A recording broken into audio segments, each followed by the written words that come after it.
प्रसिद्ध हरिराजपुर मेला रे आज आम एक्सप्लोर करने को आसचु गोटे मिनिट पूरा मेला बुलवा। Hello guys, welcome back to my new blog. जदि तुम भी हरिराजपुर मेला आसबार प्लानिंग करिछ ताहले ब्लॉग को शेष पर्यंत देखंतु, निश्चय हेल्पफुल हेबो।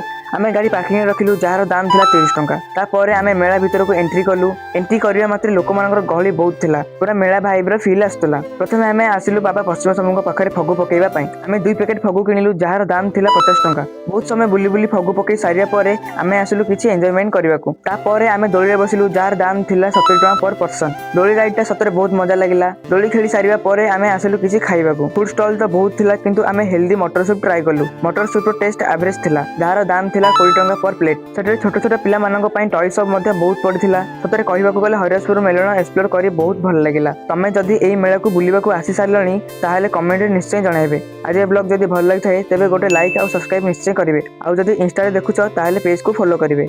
सेते पर्यंत रहउची। जय बाबा पश्चिम शंभू।